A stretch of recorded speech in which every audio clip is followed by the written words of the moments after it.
میں سبین ستار ہوں۔ میرے والد صاحب کو میری نظروں کے سامنے میرے محبوب نے قتل کر دیا تھا۔ موت کے وقت میرے والد صاحب کی نظریں مجھ پر ٹکی تھیں۔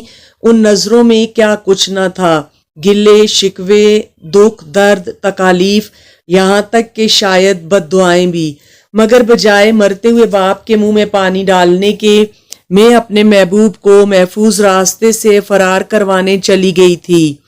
میں والدین کی اکلوتی اولاد تھی۔ میری ماں مجھے جنم دیتے وقت فوت ہو گئی تھی، مگر نہ جانے کیوں میرے والد صاحب نے رشتہ داروں اور بہن بھائیوں کے اصرار کے باوجود بھی دوسری شادی نہیں کی تھی۔ جو بھی ان کو دوسری شادی پر مجبور کرتا، وہ مجھے اٹھاتے، سینے سے لگاتے اور کہتے، مجھے اللہ نے اپنی رحمت سے نوازا ہے اور میرا دل کہتا ہے اس رحمت کی قدر دنیا میں میرے سوا اور کوئی نہیں کر سکتا، لہٰذا میں دوسری شادی نہیں کروں گا۔ یوں وقت گزرتا ہے، میرے والد صاحب میری پرورش کرتے ہیں اور بہترین تعلیم و تربیت کا انتظام کرتے ہیں۔ میں ایک پرائیویٹ یونیورسٹی میں داخلہ لیتی ہوں اور پھر وہاں کے مغربی ماحول میں رنگ جاتی ہوں۔ میرے والد صاحب مجھے گھر سے عبایا پہنا کر بھیجتے ہیں، جسے گاڑی میں اتار کر میں بیگ میں رکھ لیتی ہوں اور ایلیٹ کلاس کی لڑکیوں کی طرح سارا دن تعلیم کے نام پر گناہ کما کر گزار دیتی ہوں۔ واپسی پر گاڑی میں بیٹھ کر عبایا پہنتی ہوں اور گھر واپس آ جاتی ہوں۔ جو لوگ پرائیویٹ یونیورسٹی میں زیر تعلیم ہیں یا رہے ہیں، وہ اس بات کی تصدیق کریں گے کہ ان یونیورسٹیوں کا ماحول یورپ کے ماحول سے کم نہیں، اور پھر وہاں زیادہ تر ایلیٹ کلاس کے بچے زیر تعلیم ہیں، جن کے لیے غیر محرم سے تعلق رکھنا ایک نارمل بات ہے۔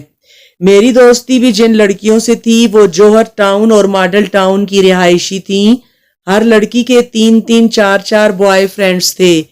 ان کی دیکھا دیکھی میں بھی اسی رنگ میں رنگ گئی اور غیر محرم لڑکوں سے تعلقات قائم کر لیے، اور قائم ہونے کے بعد یہ تعلقات جلد ہی جسمانی تعلقات میں بدل گئے۔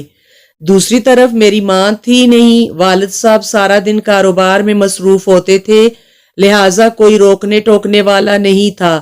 یوں میں گناہ کی اس دلدل میں گرتی گئی، یہاں تک کہ میرے بوائے فرینڈز نے میرے گھر آ کر مجھ سے ملنا شروع کر دیا۔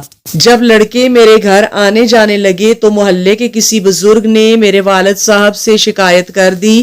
میرے والد صاحب نے مجھ سے پوچھا تو میں نے انکار کر دیا۔ یوں معاملہ رفع دفع ہو گیا، مگر میں والد صاحب کی نظر میں مشکوک ہو گئی۔ ایک بار میرے والد صاحب گھر میں موجود تھے کہ میرا بوائے فرینڈ مجھ سے ملنے کی ضد کرنے لگا۔ میں نے والد صاحب کو چائے میں نیند کی گولیاں ڈال کر دے دیں اور دوست کو گھر بلا لیا۔ ہم دونوں ملاقات کر رہے تھے کہ عصر کی نماز کا وقت ہو گیا۔ میرے والد صاحب نماز کے لیے اٹھے، جو کہ میری امید کے برعکس تھا، کیونکہ میرے حساب سے ان کو نماز عشاء کے بعد اٹھنا تھا۔ خیر میرے والد صاحب نے وضو کیا اور سیدھا میرے کمرے میں آ گئے، جہاں میں اپنے دوست کے ساتھ دور جدید کی محبت نبھا رہی تھی۔ میرے والد صاحب نے مجھے اس حالت میں دیکھنے کے باوجود ضبط سے کام لیا اور میرے بوائے فرینڈ کو گھر سے نکل جانے کا کہا، مگر مجھے اپنی جان خطرے میں نظر آنے لگی، لہٰذا میں نے اپنے دوست سے کہہ کر اپنے والد صاحب کو قتل کروا دیا۔ میرے دوست نے میرے والد صاحب کے منہ پر گولیاں ماری تھیں، نہ جانے کتنی بار اس منہ کو میں نے چوما تھا۔ جب میرے والد صاحب گولیاں لگنے کے بعد زمین پر گرے تو ان کی نظریں مجھ پر جمی تھیں۔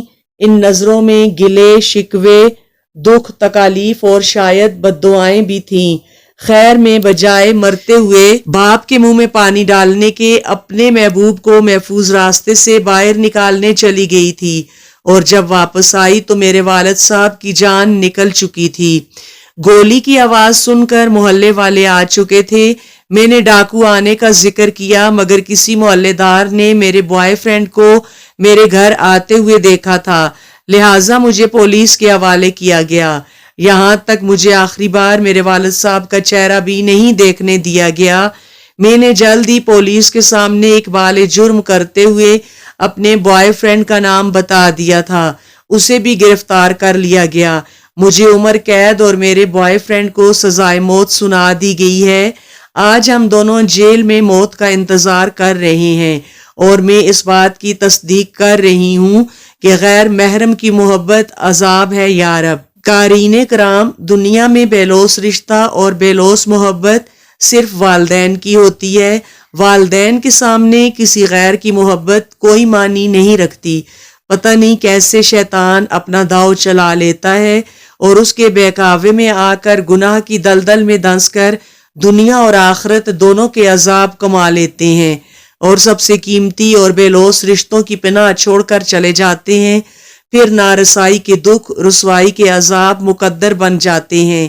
میں یہ واقعات سن اور دیکھ کر شدید دکھ محسوس کرتی ہوں کہ نامحرم کی محبت اتنی طاقتور ہوتی ہے کہ اس کی خاطر خونی رشتوں کو رلا دیں۔ اللہ تعالیٰ سب کو ہدایت دے، آمین ثم آمین۔